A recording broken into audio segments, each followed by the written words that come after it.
Welcome to Rogue Trader.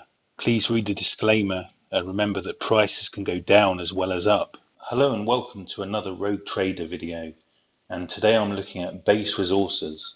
Base Resources are headquartered in Australia, but they currently operate some mineral sands mines in Kenya, and they have lots of exploration rights and production rights in Madagascar. Their resources in Kenya are actually running out, in fact in 2024, but their resources in Madagascar are a 33-year project, and the value of all these assets represents a quadrupling of their current market cap. However, in 2019, the Madagascan government put a complete halt on all their ground activities. More on that later. So what are mineral sands? Well, the process that Base Resources are currently using is they hose down these ancient dunes, and from this they can extract ilmenite, rutile and zircon. Now, ilmenite is a low-grade titanium dioxide mineral, and this titanium dioxide is used in pigments, all kinds of different pigments for paint, plastic, paper. Now, rutile is a higher grade titanium dioxide mineral, and as well as for making pigments, that's also can be used to create titanium, and that's obviously useful in things like building aircraft and stuff. And zircon is a zirconium based mineral which is used for ceramics, particularly things like kitchen tiles and tiling in the floors of your house. Now, there's a massive correlation between the price of these minerals and world GDP, and the value of these minerals has actually been going up even during the Corona period. So this is a closer look at the Kenya Quail operations, and Base Resources started out developing the central dune here, which is now run out. And then more recently, they've then moved to this south dune, which is lower grade, but still 3.5%. However, these resources run out in 2024, and they've been looking at the north dune. However, that's much lower grade, only 1.5%. And they quite recently announced that actually only a small portion of this is really economically feasible, and they're assessing if it's worth doing that. So really they are in a scraping the barrel situation now with these resources. So their last hope though for further life extension beyond 2024 is these other prospects they have in Kenya and Tanzania. Apparently the Kenyan authorities have been dragging their feet over the licensing in Kenya, but the Tanzanian government have been fairly cooperative, and there is some hope that they can extend their life in this region. You know, they're currently making money, and perhaps they could continue that through development in Tanzania and Kenya, but that's definitely not a certainty. So with the resources running out in Kenya, all eyes have turned to Madagascar, where they purchased some exploration and production rights in 2017, only for 100 million. Now, it would require 500 million of capex to develop this project, but that would happen, I think. And then they would be set to make about 254 million a year revenues. And overall, this project would bring in a profit of about 671 million, which actually represents a fourfold increase of their current market cap. So should all this go ahead, the performance of this company, its share price, really will be amazing. However, unfortunately, in 2019, the Madagascan government halted all operations, and I'll pick into the bones in that later on. But then we see a situation where overall, you know, they're making money at the moment, but they're scraping the barrel now in Kenya. And without significant discoveries in Tanzania or Kenya, they could either go, you know, you could either see a 10x in share price if everything went ahead in Madagascar, or a lot of their current assets currently evaporate, and you know, you'd have to question the how the company would move forward from that. However, should it go ahead, they do have fantastic resources in Madagascar. So I've been looking through their mineral resource updates, and here you can see where I've charted their production in tons of their mineral resources. And you can see now their yearly production is starting to drop. And this really will drop through to 2024. Kenyan projects run out. This is their total resources, including stuff which isn't actually being worked on. So as you can see, they had the central dune, the blue line here, which is now run out, and then they supplemented that with the south dune.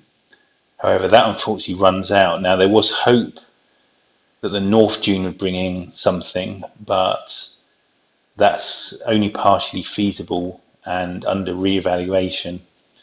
So you can clearly see here what a massive impact the Madagascar project will have. But we're stuck in this situation where they're making good money at the moment from the Kenyan South Dune, but all the resources are going to run dry if they don't get this, if they don't get their Madagascar project online. And this does then kind of make this project by default a speculative exploration stock, unfortunately. When we look at their share price, in 2017 was when they first discovered the South Dune mineral deposits. And they bought these Toliara Sands prospects from Madagascar for only 100 million in 2017. And then when in 2019 it was revealed that was worth in profits 671 million, you can see how that looked like an amazing deal. Unfortunately, then in late 2019, the Madagascar government halted all mining activity there. And when we look at the original press release from Base Resources, they said that they were just halting activities whilst fiscal terms were discussed. And we'll see if there's more to it than that later on. But it didn't really affect the share price that much when when we look at the rebound.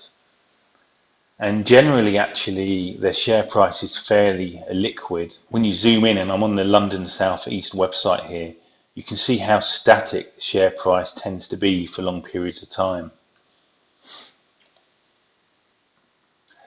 And then, however, the Corona crash happened, and that would have been an amazing time to go in, of course, as with many other stocks.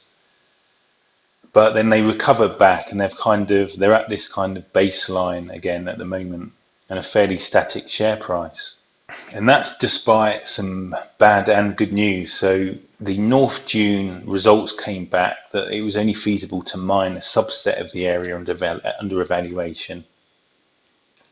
And they were granted an extension to their license in the South Kenya dunes only recently. And also they had some positive news that the Tanzanian prospecting license had been approved. So that's these resources here.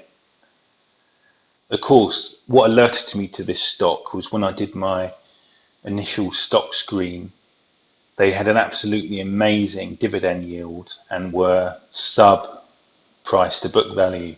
Now for my data for that, I used the Reuters website. And as you can see here, they give a dividend yield of 22%.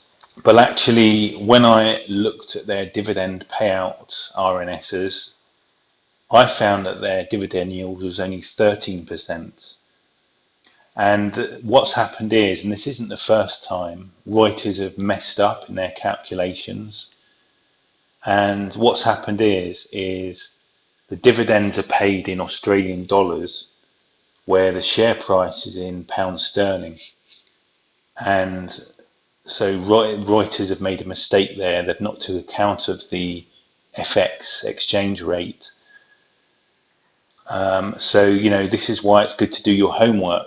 But still, even at a 13% dividend yield, they still look great. Of course, we know now that the reason why they've got a below 1 price to book ratio is because of problems with the Madagascar project. And now to look at the profit and loss, and we see they have a very appealing profile. They've been making an operating profit of now up to 69 million, and we've got a good trend here of continual positive net income of around 40 million.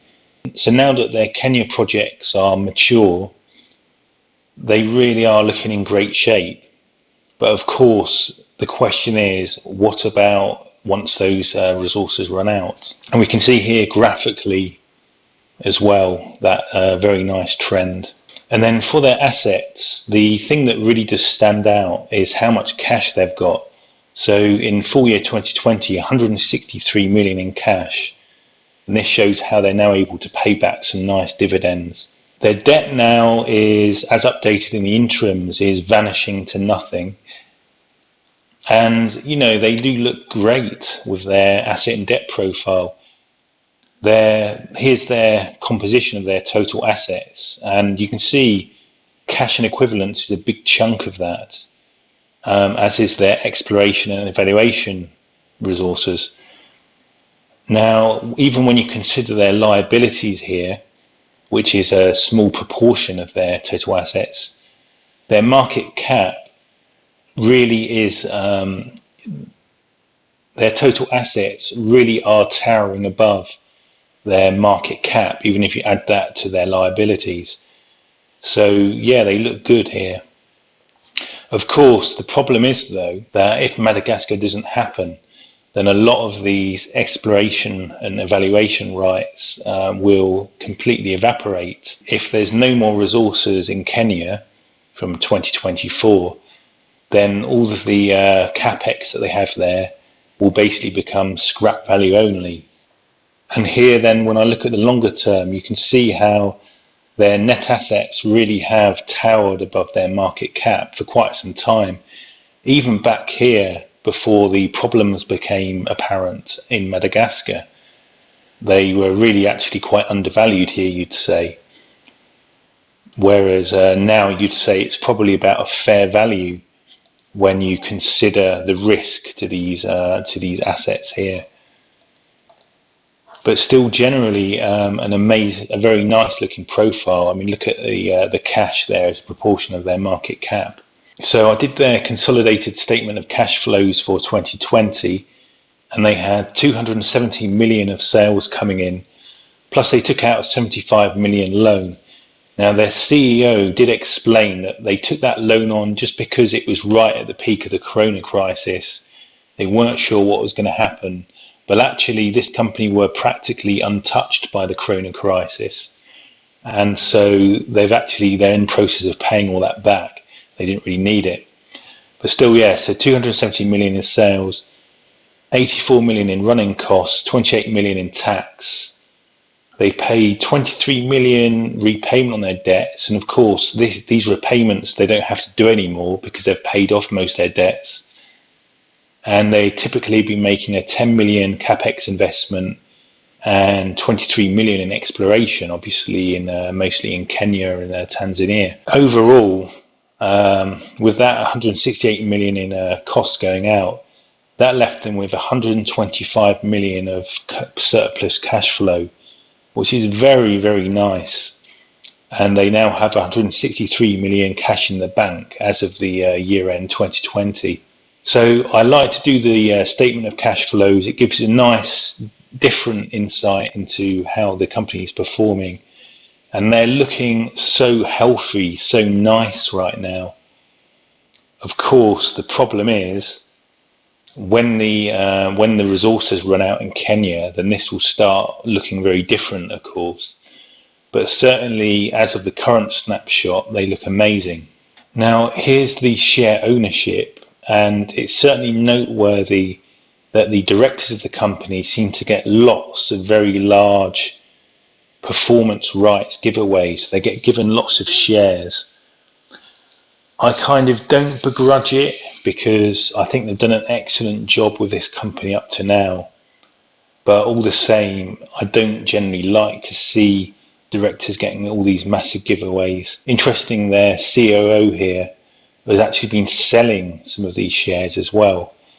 But there was an interesting RNS where they said it was to pay his taxes, but still, I don't like seeing that. But still, let's not begrudge them too much, given the good job they've done. But it's certainly noteworthy.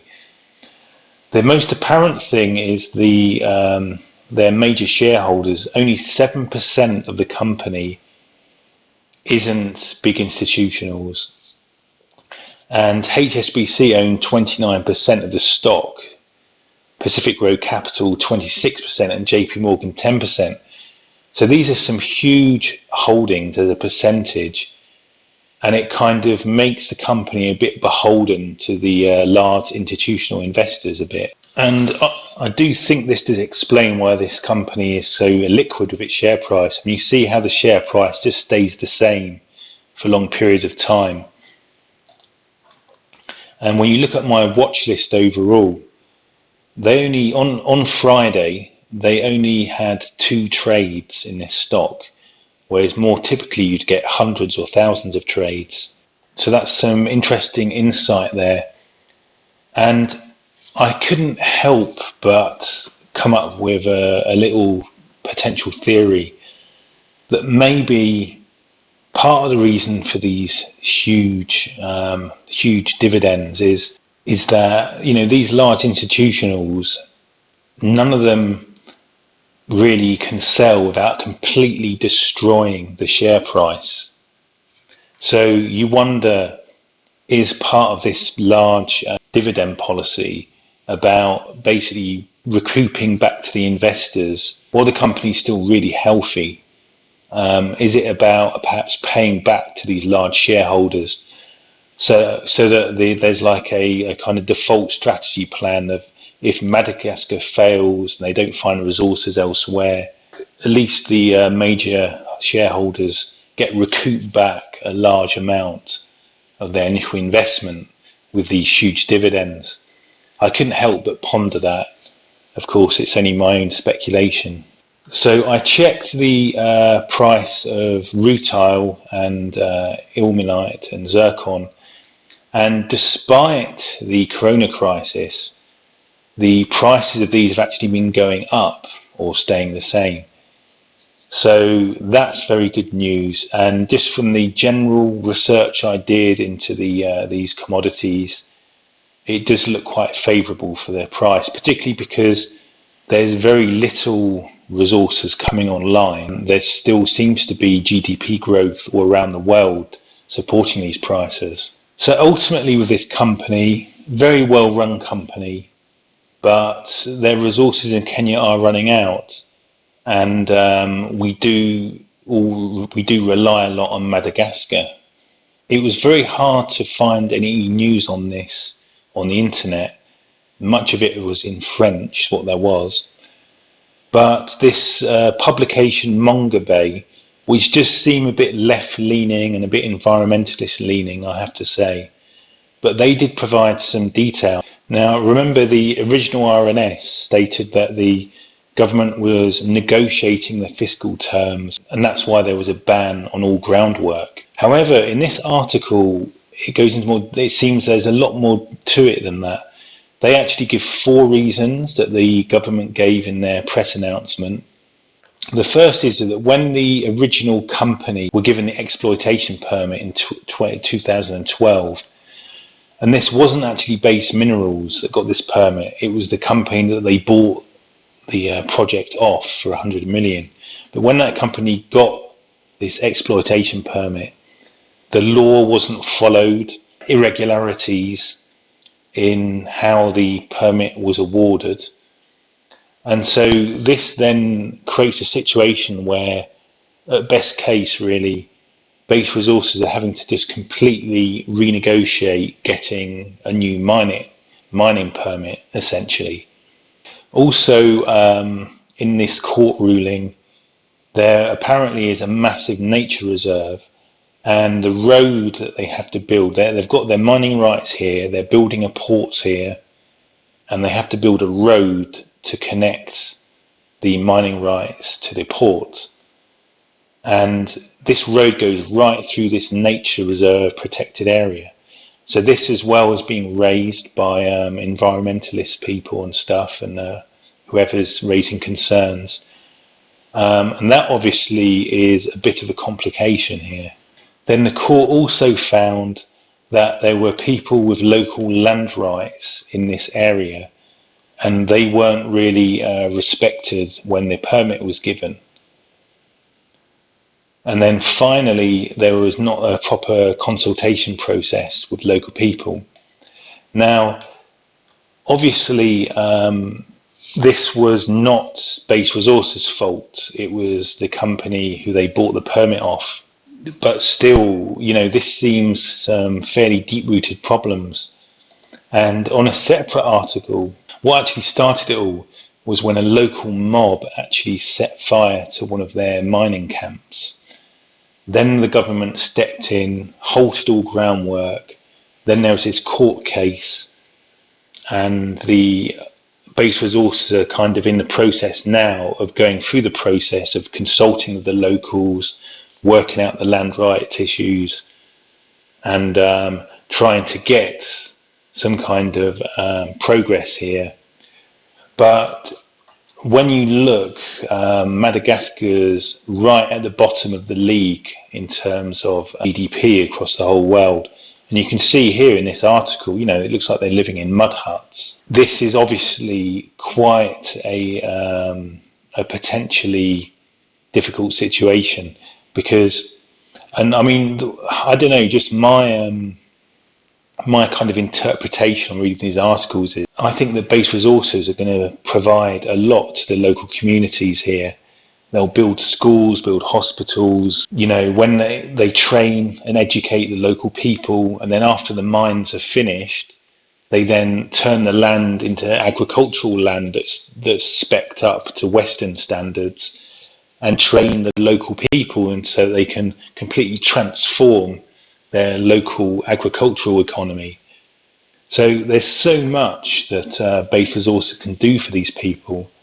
But if there's local interests, you know, there's local power brokers who essentially rule all these people in what looks like a feudal system or something, then, you know, what can you do against that? You know, if there's been scaremongering and you get like environmentalist people doing scaremongering as well, and the situation is they've actually burnt down a camp, it really does look like a high risk situation, much more than on initial inspection of the RNS. So in conclusion, I really liked this company's track record, and I think they've obviously done an excellent job in Kenya.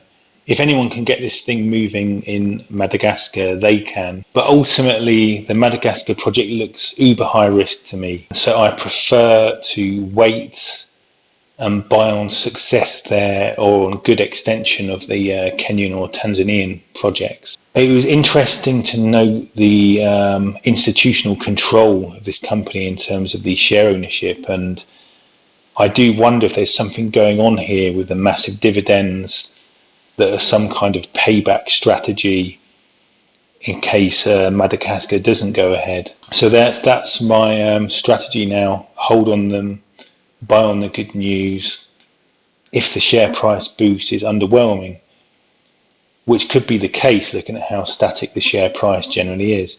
If you're already in these guys, the big risks are of course the Madagascar no-go risk, and if the exploration in Tanzania and the Kenyan sites are a flop, and obviously if some of the major shareholders start selling off, that's a huge risk to the share price, given their dominance of it and how static and illiquid the stock is.